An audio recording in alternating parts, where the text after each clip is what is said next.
मुझे अब ये मुनज़्ज़म साजिश नजर आई है जिसके तहत हुकूमती इमारतों और कोर कमांडर हाउस को निशाना बनाया गया। इमरान खान ने 9 मई के पुरतशद्दुद वाक़यात के पीछे साजिश से पर्दा उठाया। वीडियो पैगाम में कहा कि तकरीबकारों को बंदूकें देकर बीच में डाला गया। उन्होंने कहा कि लोगों को इश्तियाल दिया, हमारे पास इसकी वीडियोज़ मौजूद हैं। मेरी गिरफ्तारी के बाद जो रद्द-ए-अमल सामने आया उससे फ़ायदा उठाते हुए सारा इल्ज़ाम PTI पर डाल दिया गया। चेयरमैन तहरीक इंसाफ ने मुतालबा किया कि एक आज़ादाना इंक्वायरी कमीशन चाहता हूँ। पाकिस्तान ने कप्तान ने यह वाज़े किया है कि मुझे जब गोलियां लगी उस वक्त भी PTI ने कोई तोड़फोड़ नहीं की थी। ये सब लंदन प्लान का हिस्सा है कि इमरान खान को गिरफ्तार करना है और PTI क़यादत को हिरासा करके जेलों में डालना है।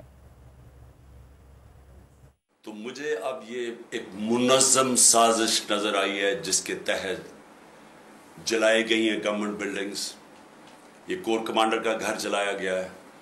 जो भी मुझे पता चला है कि तकरीबकारों को बीच में डाला गया बंदूकें लेके, उन्होंने लोगों को इश्तियाल दिया। हमारे पास अब वीडियो एविडेंस है इसकी। मुझे पकड़ के लेके जा रही है और जिस तरह पकड़ा गया उसका जो रद्द-ए-अमल आना था उसका फ़ायदा उठाते हुए सारा नज़ला तहरीके इंसाफ के ऊपर गिराया है, जो कि और लोग थे करने वाले। मैं ये चाहता हूँ कि एक इंडिपेंडेंट इंक्वायरी हो। जिस पार्टी ने 27 साल कभी किसी किस्म का इंतशार नहीं किया, जिस पार्टी ने जब उसके चेयरमैन को गोलियां लगती है कत्ल करने के लिए। सब्सक्राइब करें और बेल दबाएं ताकि कोई खबर रह न जाए।